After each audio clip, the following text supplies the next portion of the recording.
Nagpupunla tayo ng itong red beets. Ayan. Buto na maliliit.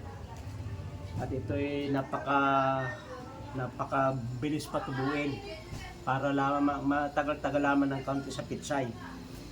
Unang-una ay yung lupa na mga may bulok na dahon ako kumuha sa bukid namin. Kinaluan ko ng itong kukupit dahil ngayon ay magtatag-init na, dapat ay matagal matanggal yung tubig. Naghuhold ng tubig yan, kaya dadami-damihan ninyo. Pagkatapos ang gamit kong punlaan na ito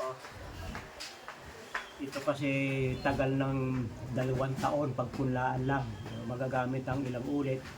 Ang mahal, mas maganda kaysa dito kasi ito ay maliit yung ugat, samantalang pag dito ang laki nung ugat na kanya, yayabong agad yung ugat kasi malaki yung lalagyan.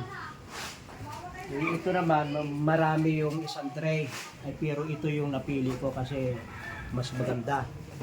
Lalagyan natin. Pagkatapos ay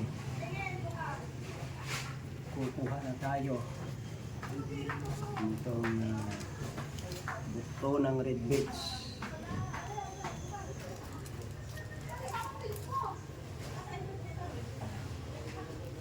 Yan na. Ang aking ginagawa sapagkat ito ililipat ko pa, pagtatabihin ko na yung 2 buto. 2 buto na yung aking gagawin. Pag ito'y tumaas ng ganyan,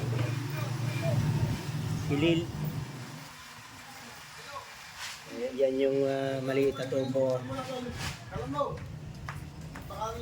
Ay ililipat ko na sa ganitong lalagyan. Pwede dito na itong 3 piraso. Kakuha tayo ng 3 puno sapagkat malaki itong lalagyan. Ito yung kinain ng insekto sa bukid, pero sapagkat ayos naman ay gumanda dito pag inuwi ko dito sa bayan. Ito yung kanyang laman, no. Ang bilis ng maglaman. Itong 3 months, malaki na yung laman niya. Ito ay mahigit pa lang 1 buwan. Ganyan na kalaki yung laman. Kaya kahit pala ito'y bayan, magkiklik ang mga red beets dito sa pot gardening. Meron tayong iba't ibang klaseng paso. Ito yung medyo mahal. Ito naman yung mura. Ito yung Wilkins. Ganyan lang ang ating garden. At ito'y unti-unti yung laki.